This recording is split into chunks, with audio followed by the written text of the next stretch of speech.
Hey y'all. Hey y'all. My name is Cody, and this is my 2000 986 Porsche Boxster. This car, I liked it so much that I want to make a video on it. A couple of things I'm gonna go over some of the problems you're gonna look at when buying this car or buying one of these. Even the 987, all the kind of stuff, same stuff follows over. The next thing I'm gonna talk about is some of the good things, the bad things, even some odd things in my personal experience. Well, some of the problems you're gonna look out for when buying these cars, or what people are gonna talk about, is the IMS bearing. The IMS bearing is something that is, if it does fail, your motor does destroy itself. Not something that's very fun, but it happens so little that it's not something to really be worried about. Every car's gonna have its own problems. Everything's gonna have its own problems. Nothing lasts forever. But in this case, from 2000 forward, it's a less than a 1% chance. And then 1997 to 1999, it's a less than a 7% chance. Not something to really be worried about. Something that people complain about, though. It's definitely something that people complain about. The next thing I'm gonna talk about is water being behind the passenger seat. That's not good. Water being inside of the interior is not a good thing. Especially when it's convertible, people are going to complain about it having water inside. That's what all people preach to me when I read about the car. Not something to really worry about. I mean, it is, if it is continuous. But back to the water being behind the passenger seat, is the ECU and the rear module controller is actually underneath the passenger seat. So if water gets behind the passenger seat, rain, the top leaking, or any other various reasons why water is behind the passenger seat, the water will run down and get into the ECU or rear module controller, and that will fry it. You don't want that happening. That's not a cheap fix. That's not a cheap thing to fix. Just water being in the interior at all is not a good thing. For some reason, my 944 has that problem. I have a little bit of water that gets inside. Don't know how, don't know where it comes from, don't know why. I don't drive in the rain that often, but it does. You drive in the rain. But this one is my daily driver, so that's something that I would have to tackle if it does come about. But knock on wood, this thing has not had any water come inside yet. Obviously, you're gonna get water in it when you're getting in and out, in the rain. Nothing to really worry about though. The next thing I'm gonna talk about is the wind noise at speed in these cars. It's not too terribly bad. For instance, I drive about 45 minutes to some of my friends' houses. On the way, I can talk to my parents. I'll call them up, have the top down, windows up, of course. But I'll call them and I'll talk to them, and I have no issues. The top being up or the top being down or up, it doesn't matter. And the windows are up, it's not bad at all. I'm not saying it's as good as a coupe or like a Cayman or a 911 hardtop, but it does the job just fine. There's not a whole lot of windows. As a matter of fact, there's a little rear glass inside the car glass. That thing actually rattles, and I get more noise out of that than I do out of anything on the car. Nothing too major. I drove the car 2.5 hours north from where I am, and the window has never really bothered me. Obviously, I have my music going, so it's kind of, I don't really nitpick on the noise, jamming the music, but overall, I mean, the window is not something to really worry about. The next thing I'm going to talk about is foam coming out of the vents. So that's something, it's one of those things, kind of like the IMS bearing, something for people just to worry about or complain about. Foam coming out of the vents is it's a problem that I've only heard on these cars, but over time, things do break down, things do wear out, and things do need to be fixed. But with foam coming out of the vents, what happens is there's all the little ducts inside of there actually they're just covered in foam, and over time that foam deteriorates, breaks down, and it eventually just flakes off and comes out through the vents. You turn the air on full blast, you may have a chunk come out every now and then. Not a huge really complaint. I just cleaned this car not too terribly long ago, and I had no foam in the floor. So personally, I don't really worry about it. Whenever I went to buy the car, never really worried about it. Just something that people complain about once again. Something I'm going to talk about for this car in specific is the tail lights. My tail lights, my running lights I should say. My running light front and rear, obviously you can have the little amber lights on, not amber, you can have your little running lights on, between daytime, sunset, about sunset time honestly, then you turn your headlights on.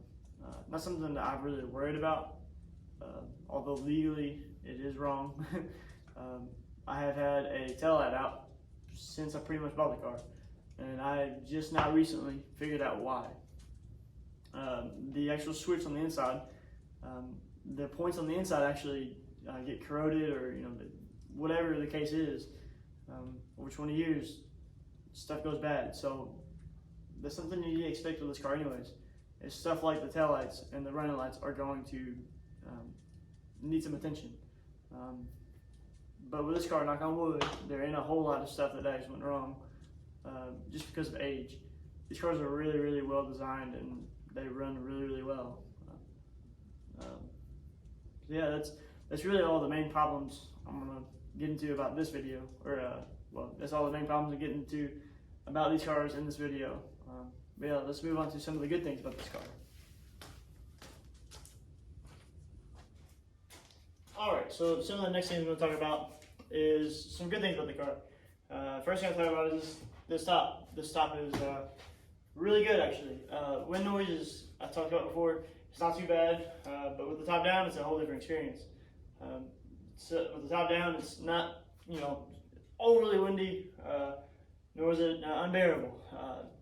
And I mean that in the instance of as it's bad, but it's really, really good. The top down in the summertime makes for a driving experience of like nothing else really. The next thing we're really talking about is the gas mileage. Gas mileage, this being a sports car from the 2000s, it's supposed to get around 27, and this car I see around there. It isn't too bad, so you can really enjoy driving for long periods of time, one tank of gas, and then also not having to really worry about the gas prices because of the gas mileage. I know, I guess the new standard of being good gas mileage is 30 and more, but in my opinion, anything over 20, 22 is really good in my opinion. So this car is great for my fit. The next thing I want to talk about is the space. So the front trunk and the rear trunk, well yes it has two, does have a lot of room, and I'll show you that now. But the room in the front trunk is especially big. I have put several different items in here, such as I've actually had a 32-inch TV in there, backpacks, really any luggage, blankets. I even carry a small toolbox there with me, just in case something happens. If I break down, or my buddy breaks down, or just something. If I need zip ties, I've got it. You know what I'm saying? So I carry a little toolbox in there every now and then. Another thing I want to talk about is mid-engine. So mid-engine is an experience. If you've never driven mid-engine, it is something that is wildly different. Mid-engine, this thing handles like it's, how do I put this? If your car is front engine, it's like running on your full foot. If you're driving mid-engine, it's kind of like being in a stance, a ready stance, I guess you could call it. On your tippy toes, ready to run, ready to go, and you can really, dart left, dart right really quickly. This car does that really, really well. It hangs the turn really, really well. Like I said before, the PCA drive, the couple that I've been on, 75% of the cars, 70% of the cars are boxers and Caymans, and that's for good reason. Mid-engine is amazing. Rear engine, I've driven some. I do like it. It's awesome because it's a 911, but I really do enjoy mid-engine cars. There's a reason that a majority of exotics are mid-engine. Well, it's just they handle so well. Some other things I'm going to talk about in this thing is the PCA jobs. PCA in general. Porsche Club of America is a great group of people in my region. It's a great group of people. They're all super down to earth and humble. I talked to a few of them in there that's owned Ferraris and whatnot. And the guys that said that they've owned Ferraris, they said that the Ferrari people are really stuck up. How you would think Ferrari people are is actually how they are. Buying a car like this also gets you into the Porsche Club of America.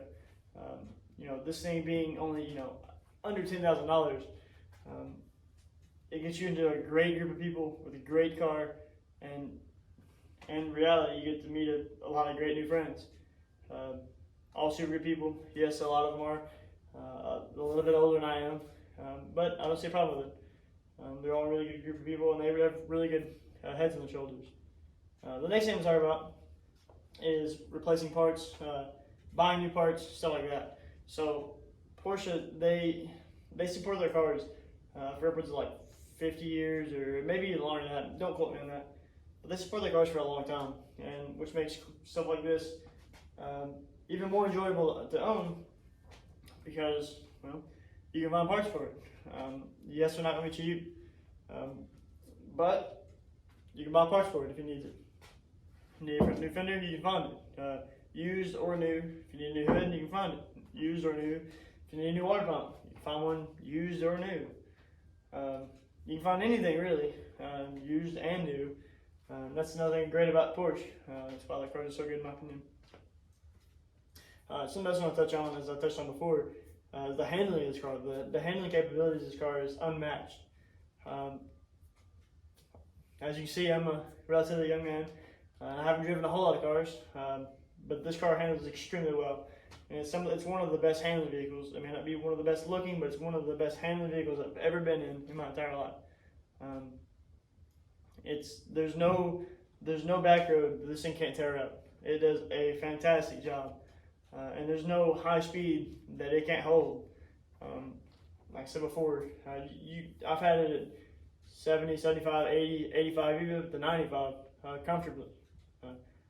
Personally, I'm not gonna push my car like crazy amounts where it's legally not allowed. But I have had the car had we had it 130 one time on a private airstrip, and it helped. It just powers all the way through, all the way up to it. Something else I want to touch on is these things supposedly have a top speed of 164, around 165, 160 mile an hour. Personally, I'm not going to push my car that fast. I'm scared to go that fast. I'm scared to go fast in general.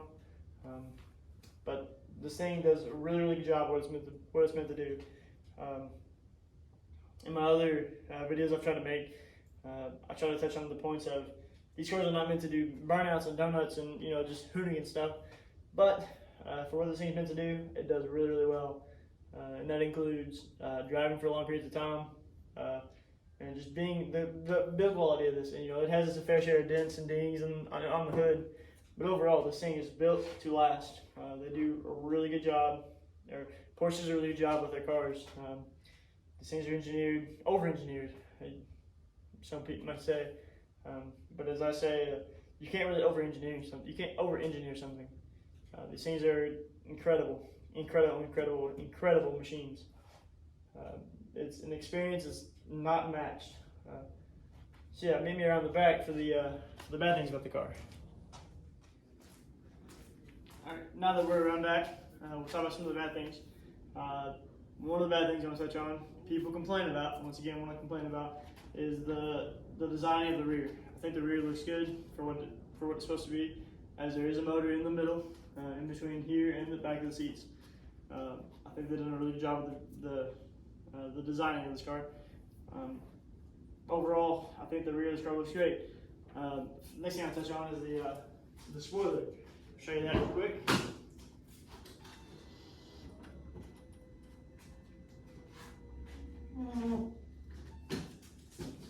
As you can see, it's not meant to be very aesthetically pleasing, but it does the job, and you can legitimately tell the difference.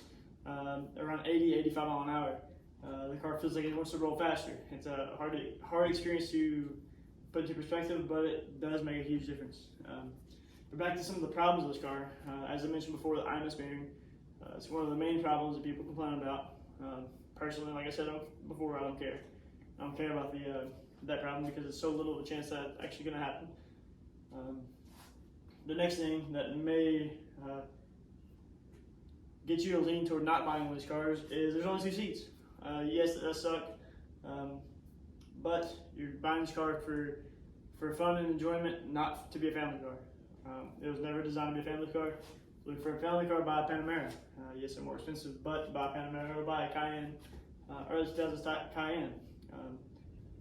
This car was never designed to be a family car, so 2 seats could be a problem for some people, but me personally, it's not.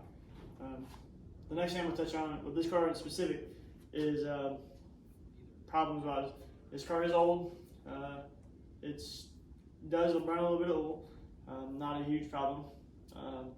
It's usually about a quart low. I do an oil change. I do an oil change about every 3,500 miles. I've had it up to 5,000 miles. No difference. That's just fine. And I guess the only other real bad part about these cars, like I said before, is the corrosion of the switch for the taillights. Although it's just a problem that's going to happen with various different cars that are not driven. They may not happen as often, but this car here was driven, and I have driven it. It has apparently become a problem. It is apparent that the problem is there, I should say. So yeah, that's all I really have for problems-wise. Let's go back around and let's talk about my experience with it. The overall experience with this car has been absolutely fantastic. I believe that a car that's worth under $10,000 and a car that handles and drives this well is, yes, absolutely worth $10,000 or less. Even upwards of between $13,000 and $15,000. This car does a really good job. Around for $15,000, just there's a bunch of different options. But with the overall driving experience, this car is unmatched. I believe that for $15,000, you couldn't buy a better handling car than this one. Yes, the traction control and ABS may be outdated compared to cars you can buy for $15,000. But overall, it just handles so well. It's just something that's unmatched. Next thing I'll talk about with my experience related is, as you can see, I bought a Tiptronic. The Tiptronic is something that people complain about, rightfully so. It does act a little funny. It upshifts faster than I would like. It doesn't change the experience. If anything, it adds to it, simply because it is an automatic. When it comes to long drives and whatnot, I'm not worried about shifting gears. If I want to shift gears, personally, I drive my 944. I do believe that the Tiptronic is a little odd, and the only reason I say that is because sometimes it acts like it doesn't know what to do. I've caught itself, or I personally caught it doing weird things, such as I would say it's similar to dropping the clutch. Every now and then it'll act a little funny, and act like it doesn't know what to do. But other than that, it's a good transmission. It's not a terrible transmission. It is a little odd. It's a little different, but overall it does a really good job. So yeah, now to just enjoy the next couple of minutes of a little montage, or just a walk around the car. Thank you for watching, and I'll see you next time.